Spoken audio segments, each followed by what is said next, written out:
Welcome to Vintage Variety.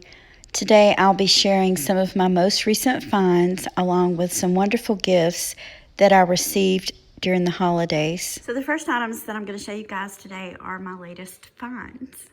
I haven't been finding quite as many good items, but I did want to share with you the items that I had found. This first necklace is a Coro. And isn't that beautiful? It's in pristine condition. It's done in a silver tone. Some content on Coro a while back, and I talked about looking for this on the necklaces for identifiers. So this is another one of those little hang tags that you can use to identify a Coro necklace. This one has the hook clasp, and I'll show you guys where it's signed. There's the signature mark on it. This is just a really beautiful piece of jewelry. Like most vintage jewelry, it's still relevant today. Second find were these. I also collect vintage accessories, mainly purses and handbags. I have a few vintage belts. I may do content on those later on. These are little change purses made out of seashells. I'll certainly have to do a little bit more research on them before I can guess at the age of them, but are these not cute? This one I believe is meant to be a change purse, and this one is a little tiny pill box. I thought this was really cute, and I wanted to share them with you today. I've noticed that a lot of people that collect vintage and antique jewelry, they also collect accessories. My last find, this is not vintage, this is new. These are Betsy Johnson. I saw them and just had to buy them for myself. I absolutely adore flower jewelry or floral jewelry. And in case you like these, I got these off of Amazon. Now I'm going to show you guys some of the gifts that I received over the holidays. This was a gift from my sister. This is a Cookie Lee charm bracelet, and I think this is just adorable. She did give me some other pieces of jewelry. This is my favorite one. It looks like it's missing one little piece here, so I'll probably just take this off. But for the most part, it's in excellent condition, and I just love the looks of this. These were a Christmas gift from my sister-in-law on my husband's side of the family, and I love the way they're done in that style that gives them a very nice old vintage look. Next items that I'm going to show you, starting with this necklace. These were gifts that were given to me for Christmas from my father-in-law. These pieces of jewelry belong to my mother-in-law. So to me, it was a very touching gift, and they are items that I will treasure for always. This first necklace is unsigned. You can see it's done in a blue, and it has this lovely box clasp on it. This is done with a variety of beads. It has some natural stone, it has some plastic beads, and then it has these beautiful art glass pieces. Here's another gorgeous piece of jewelry. It has real stone and also plastic pieces. I'm wondering if perhaps this is a Monet. I know that some of the later pieces of Monet from like maybe the 2000s were not signed other than the packaging or the hang tag that came on them. They did do some necklaces that had real stone, glass beads, and plastic beads combined together. Regardless, it's a beautiful, beautiful piece of jewelry, and it's also, again, a piece of jewelry that I will always treasure. This is another necklace that was in the jewelry that he gifted to me that was from my mother-in-law. The earrings that he gave me with it, I'm assuming that she probably wore these together. These earrings are Trifari, and as you can see, the two pieces match up beautifully. This is also another pair of Trifari earrings. These are enameled. I like the way they've done them in a gold tone with the beige colored enameling. These look very 80s to me, or perhaps the early 90s. These are Marvella. Here's the signature on the back of these. I own a really beautiful Marvella necklace that needs to be repaired, and looking at these earrings makes me want to stop procrastinating and get that piece of jewelry repaired because it would go lovely with them. Another piece that he gave me is this beautiful hair barrette. I don't know if she wore the two pieces together, but holding them up with each other, you can see how lovely they would have matched up. Again, Most people that I know of that collect vintage and antique jewelry, they also like to collect the other accessories. So this will fit in very well with my collection.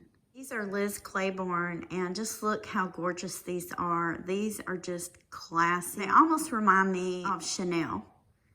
That's how classic they look. And here I have two brooches. Both of these are Monet, probably from between the 80s and the 2000s. Look how cute this is. It's a little double heart brooch. And I'll show you guys the marking on the back. There's a Monet mark on this one. Another brooch that he gave me is this one. This one is unmarked, but look how pretty this is. It reminds me of a leaf. It looks very, very modern. This is also another brooch that my father-in-law gifted to me, and this one is Sarah Coventry.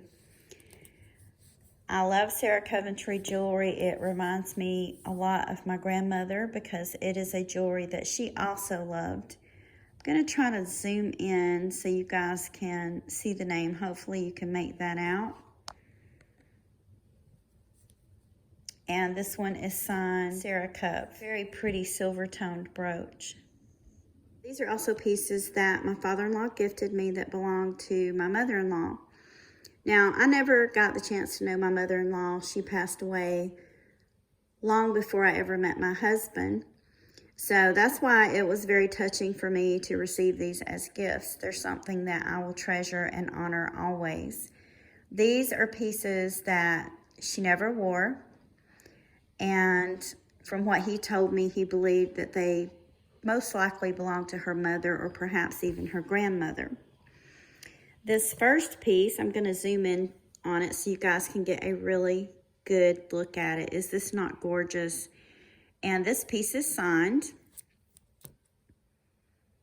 made in Czechoslovakia. Zoom in a little bit so you guys can see that. Now, I don't know a lot about jewelry that was made in Czechoslovakia. You know that it's highly collectible. Some of the pieces made in Czechoslovakia can be signed on the back, and some of them will be signed on the actual pin stem if it's a brooch. However, there were a lot of unsigned pieces from the reading up that I've been doing on it, and there's also a lot of pieces that were made in the United States, but all of the components and the stones and stuff that were used in them were imported from Czechoslovakia. So these little brooches here, some people call them scatter pins, some people call them collar brooches. I believe that these are probably either Czechoslovakian and they're unsigned, or they may be pieces that were made in the United States of components from Czechoslovakia. And the reason I say that is I have been doing a little research, not a lot, on the web, and I have pulled up pieces that are said to have been made in Czechoslovakia that were quite similar to these that were also unsigned. This is something I plan to do a lot more research on in the future. If you know anything about it, by all means, please let me know in the comments. I would be interested in adding to my knowledge on these beautiful little pieces. But I'm going to give you a close-up look. This one's enameled. It has a little rose in the center. And I like the way they've done the color combination. Enameling is white and shades of pink, and then we have the little pale green leaves. You would kind of expect the stones to be green, but instead they've used this almost aqua blue color. And it's just a beautiful combination of colors. This is another one that is enameled. You can see that it has red and clear stones and white enameling. Look at this one. This one is absolutely gorgeous. This reminds me almost of a snowflake by the shape of it. I'll show you the back. But then it has these lovely little green stones. So kind of like a snowflake or maybe a star. This piece also has enameling, and it has faux pearls and blue stones. This one is lovely. It looks like a little flower and it's done in silver tone. Then we have this one and they've used a combination, almost turquoise colored blue with a pink stone. Something about this piece gives off a very Art Deco vibe, and that would have easily fit in with some of the pieces that were Czech glass or Czechoslovakian. So that includes my content for today. I hope you enjoyed this content. I want to thank you for taking time out of your day to share these treasures with me. If you haven't already, please like, subscribe, and ring the bell for notifications on more content about collecting vintage and antique items. Thank you again for watching, and I hope you all have a wonderful day.